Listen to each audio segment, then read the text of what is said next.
A UTC official wants Mocs to move forward diversity and inclusion. We will tell you how. And this UTC student got to work with baboons as part of her educational experience. We'll also have a preview of the Susan G. Komen race here on campus. I'm Alyssa White. And I'm Jay Rivera. Your news starts now.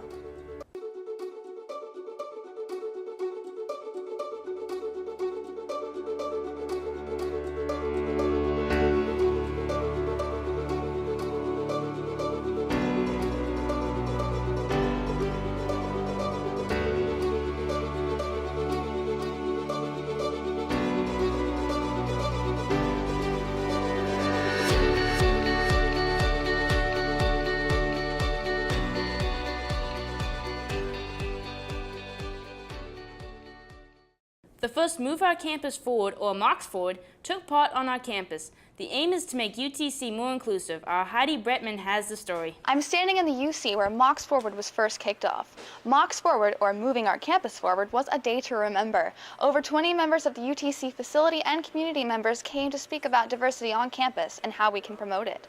The event happened over the 2 days of fall break, but there was still an amazing turnout. Chancellor Engel kicked off the keynote address with some words about diversity and UTC. Today is one small step in a much broader scope of activities and things that you all are going to come up with ideas of, here's what we ought to be doing. He continued his opening speech with discussing about how we can approach diversity on campus and also about the speakers they had. After the Chancellor spoke, Ronald Harris, the Vice President, spoke about diversity and inclusion at Blue Cross Blue Shield of Tennessee. What you're doing today and where you are today is incredibly important, not only as individuals, but as a university as well. There's a lot going on in our university today, and I think you will agree that we have a big job ahead of us. Along with the address, there were multiple panels, such as a panel about the science of skin color, headed by Dr. Pam Ashmore, the department head of anthropology. The event was a blast for all who attended and will happen soon in the future. I'm Heidi Brightman from Mocs News. The UTC History Club learned about the history of racism in downtown Chattanooga. Students toured through Chattanooga starting at Martin Luther King Boulevard. The group talked about the city's early slave market and labor force. They also covered the violent reactions to the Brown versus Board of Education case. The fights renamed 9th Street to MLK Boulevard. You have probably seen the growing reports of stalking at UTC. Students have received an increasing number of emails about stalking. What's the reason? A change in the definition. Stalking is now defined as engaging in conduct directed at a specific person. That action could result in the fear of the person's safety or the safety of others. 2 or more of these acts are now considered stalking. That includes direct contact or indirect contact involving the victim or the victim's property. Remember that you can always report stalking to UTC Police at 423-HELP or 4357. October is Domestic Violence Awareness Month. UTC will host Take Back the Night, a march through campus to bring light to the situation. If you would like to be a part of the annual event, it will be October 25th. Imagine going to a wildlife rehabilitation center in South Africa and working with baboons. UTC student Rachel Fuller is an anthropology major and had the opportunity to travel abroad to bond with these animals. This is her story.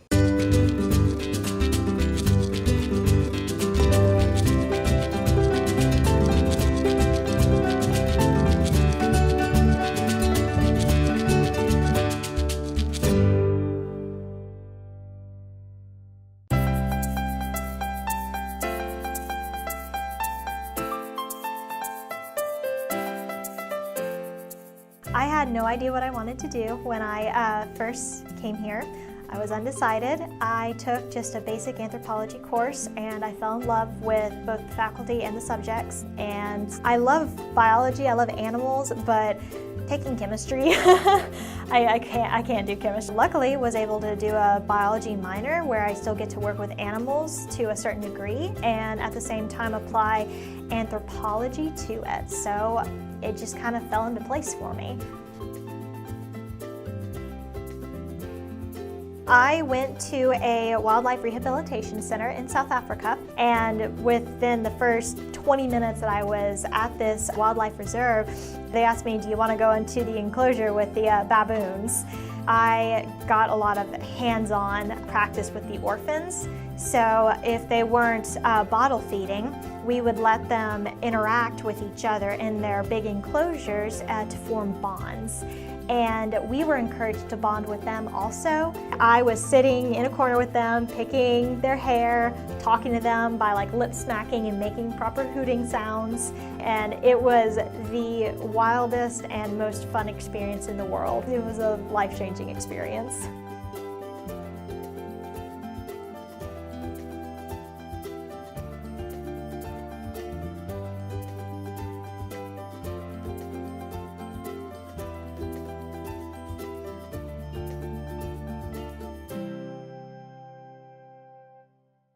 Have you set up your advisement appointment? Some changes have come this year. We found someone who can clear up some confusion. The days of using a 6-digit PIN are long gone. UTC has switched to advisement holds to give each student a fair chance to register for classes. Associate Registrar Rebecca Dragoo tells us what to expect. So now we will be going to advisement holds, which means a hold will be placed on all students' accounts that prevents them from registering for classes. So when you meet with your advisor to be advised for your spring registration, they'll have to clear that hold before your registration time ticket opens. So you want to make sure you get advised prior to the start of your registration time ticket. Time tickets will be available for you to view in your MyMocsNet account starting October 24th. Remember that priority registration for graduate students and upperclassmen opens November 6th, so go get advised.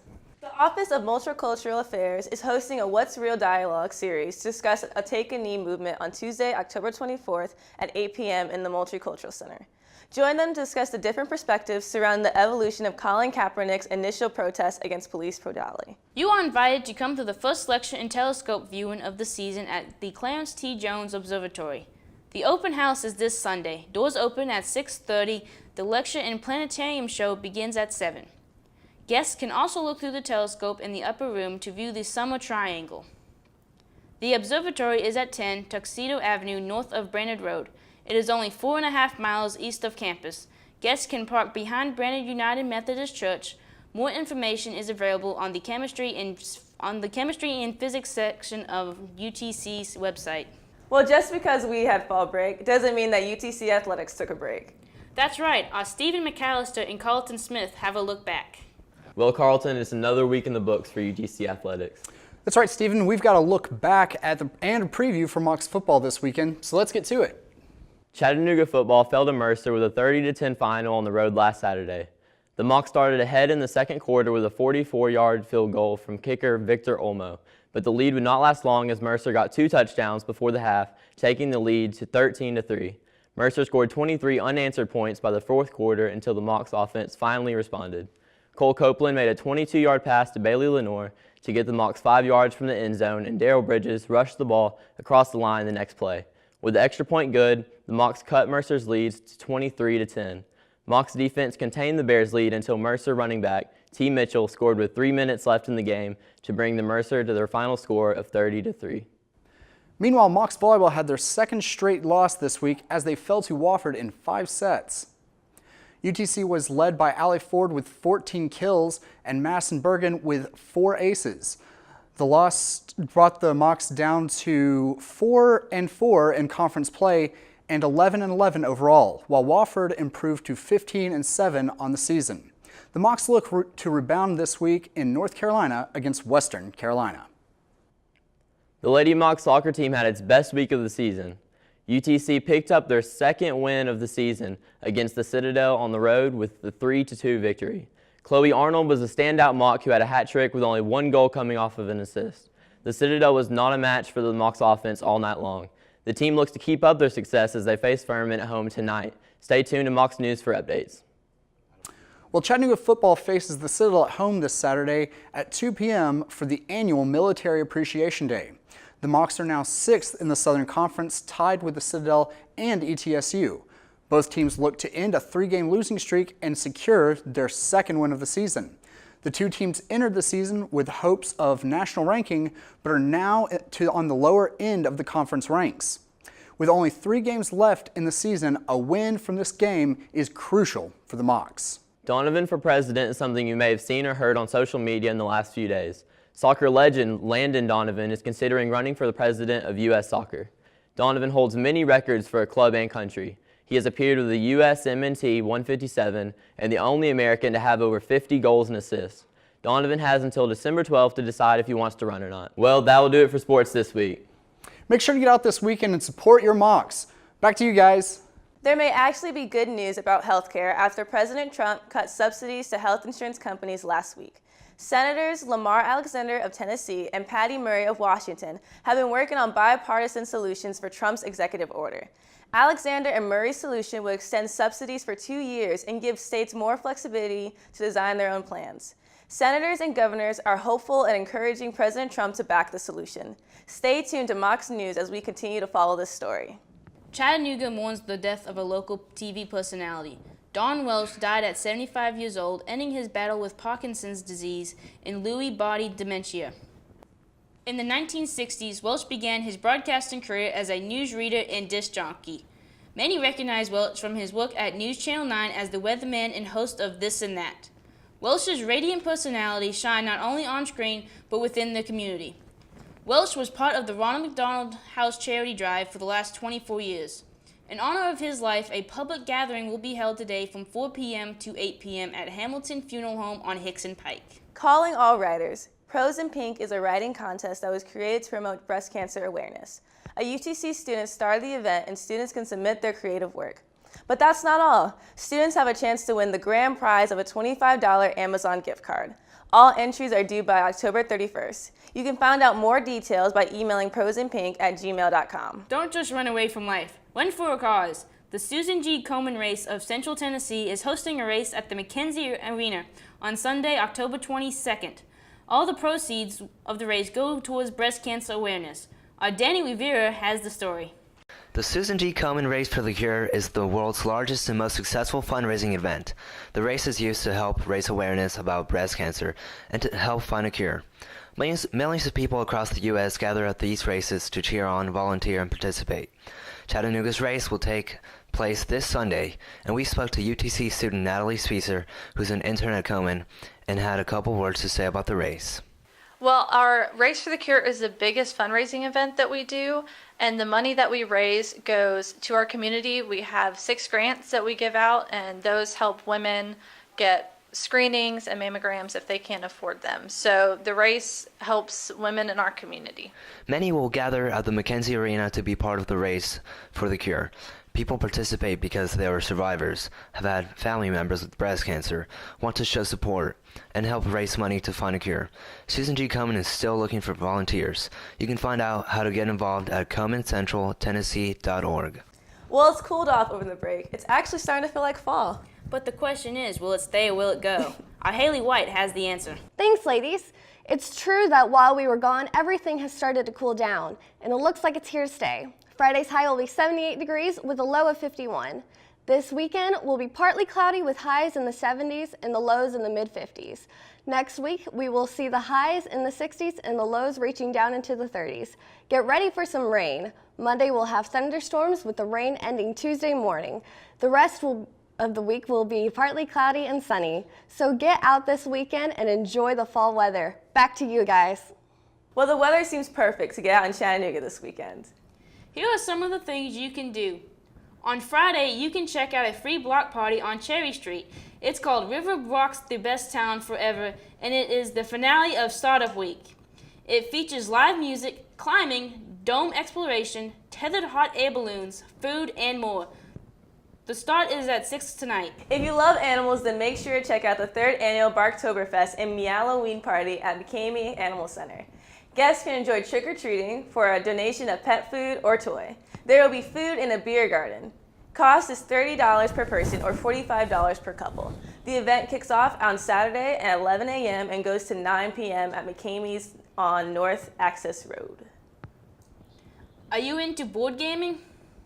Well, then check out the Chattanooga Tabletop Game Fest. It will be non-stop, 10-hour celebration of board gaming in a used game silent auction. The event is Saturday from noon to 10 p.m. at Ridgedale Masonic Lodge off Dodds Avenue. All ages are welcome and admission is $5 to game all day. Spring brings strawberries, summer brings peaches, and fall brings apples. The Cleveland Apple Festival takes place Saturday and Sunday. It will be having family-friendly festival events, as well as 125 vendors.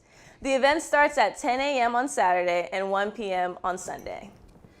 And of course, finish off your weekend at the Chattanooga Market. This week is the Buskers Festival. The Chattanooga Market will transform into a wonderland of street musicians. Admission is free, but tips for the performers are appreciated. So stop by, hear some great music, and get some local produce. That does it for this week's Mocs News. Thank you for joining us. Check out our videos uploaded throughout the week to YouTube, and don't forget to subscribe. Have a great weekend from all of us here at Mocs News.